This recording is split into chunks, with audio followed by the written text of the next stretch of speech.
আমার জামাইয়ের প্রিয় ফুল নাকি জবা ফুল। তো এটা আমাকে বলার পরেই আমি আমার বারান্দা বাগানে একটা জবা ফুল গাছ লাগিয়েছি এবং খুব সুন্দর মাশাআল্লাহ ফুল ফুটে। সেটা যাই হোক, তো এই কুট্টুসখানি জবা ফুল আমি সেলাই করেছি। সেলাই করার পরে আমি তাকে দেখালাম, বললাম কি বলো তো এটা কি ফুল? সে বলতেই পারছে না। এবং এটা যে লাল রং সেটাও সে বলতে পারছে না। সে একমাত্র সাদা রংটাই চিনে এবং এছাড়া তার আর কোনো কালার কোনো সম্পর্কে তার কোনো ধারণা নেই। মানে কালার নাম সে কোনোভাবেই বলতে পারবে না। একটাই কালার জানে, সেটা হচ্ছে সাদা, এবং কালাও চেনে মাঝে মাঝে। সে যাই হোক, এই ছোট্ট একটা ফুল বানাতে আমার প্রায় ঘন্টাখানেক সময় লেগেছে। প্রায় না, ঘন্টাখানেকের বেশি সময় লেগেছে। এত ছোট ফুল বানাতেও কেন এত সময় লাগলো সেটাই ভিডিওতে দেখতে পাবেন। মানে যত গুড় তত মিঠা একটা কথা আছে না, সেরকম। আপনি কাজে যত বেশি নিখুঁত করবেন, সময় দিবেন, আপনার কাজ কিন্তু হচ্ছে তত বেশি সৌন্দর্য ফুটে উঠবে এবং হচ্ছে রিয়েলিস্টিক লাগবে। সেটা আমি আগেও বলেছি। তো প্রথমে জবা ফুলের আমরা একটা ড্রয়িং করে নিয়েছি এবং এখানে ৫টা পাপড়ি দিয়েছি এবং একটু ডিফারেন্ট ডিফারেন্ট দেখতেই পাচ্ছেন ড্রয়িংটা। মানে সবগুলো পাতা, মানে পাতা না ঠিক, সবগুলো পাপড়ি কিন্তু একইভাবে একই ডিজাইনে দেয়া যাবে না, কারণ ফুলের পাপড়িগুলো কিন্তু একটু ডিফারেন্ট ডিফারেন্ট থাকে। তো প্রথমে আমি বকেয়া ফোর দিয়ে পুরোটা একটা কভার করেছি। অলরেডি দেখতে কিন্তু এটা জবা ফুলের মতোই লাগছে। আপনারা যদি আর কিছু না করতে চান তাহলে কিন্তু এখানে এটা স্টপ করে দিতে পারবেন। কিন্তু আমি এটাকে খুব সুন্দর একটা কিছু করব। তারপর হয়তো আমি কোনো আংটি কিংবা হচ্ছে ব্রোচ বানাবো, যেটা আপনারা দেখতে চাইবেন সেটাই। তো যাই হোক, এরপরে আমি হচ্ছে এখানে ১ গুণ পরিমাণ সুতা নিয়ে আমি হচ্ছে শর্ট অ্যান্ড লং যে ফোরটা আছে, আসলে এটাকে শর্ট অ্যান্ড লং ফোর কেন বলা হয়, কারণ কখনো ছোট বড় এরকম ফোর দিয়ে দিয়ে এভাবে করে এটাকে যে ফিল আপ করা হয় যে কোনো একটা পাপড়ি বা ফুল, সেটা হচ্ছে এই জন্য মেবি এটাকে শর্ট অ্যান্ড লং ফোর বলা হয়ে থাকে।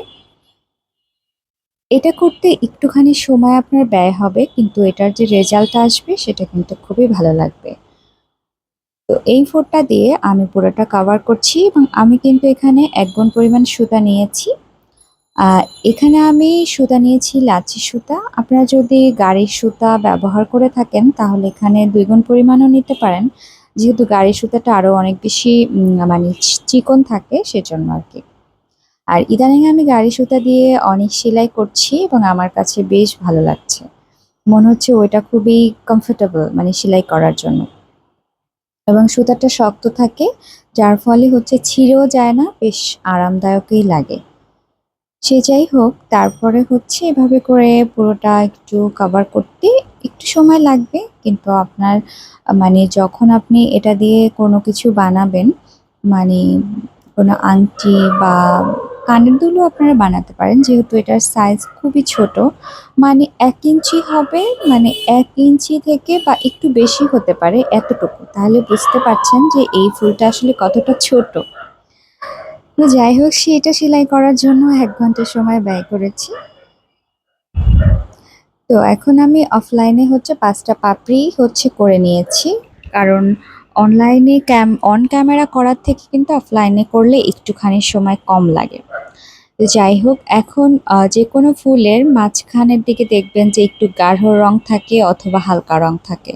তো আমি যেহেতু রেড কালার দিয়ে সবগুলো পাপড়ি করে নিয়েছি, তাই মিডলের দিকে আমি একটু মেরুন কালার, একটু ডিপ কালার, ডিপ রেড, সেইটা আরকি দিয়ে আমি মাঝখানে একটা শেড আনার চেষ্টা করছি।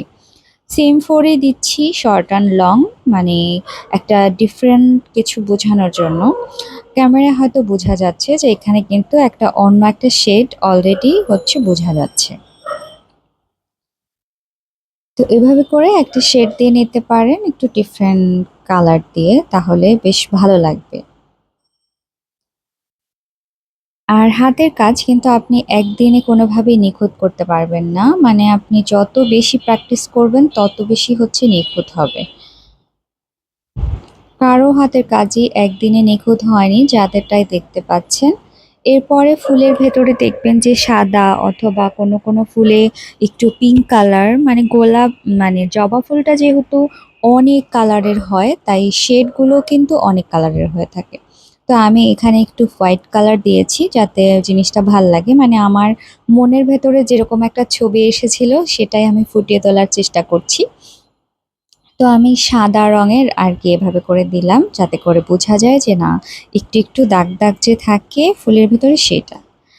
এখন দেখবেন যে জবা ফুলের মধ্যে আবার হচ্ছে একটু আবার বড় বড় একটা দাগ থাকে, তো আমি সেটাও একটু দেওয়ার চেষ্টা করছি।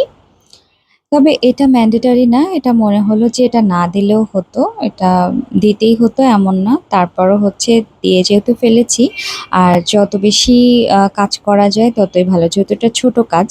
তবে যখন আপনি অনেক বড় জবা ফুল সেলাই করবেন কোনো ড্রেসের জন্য, তখন কিন্তু আপনি আরও সহজ কোনো সেলাই দিয়ে এই জিনিসগুলো ভরাট করতে পারবেন।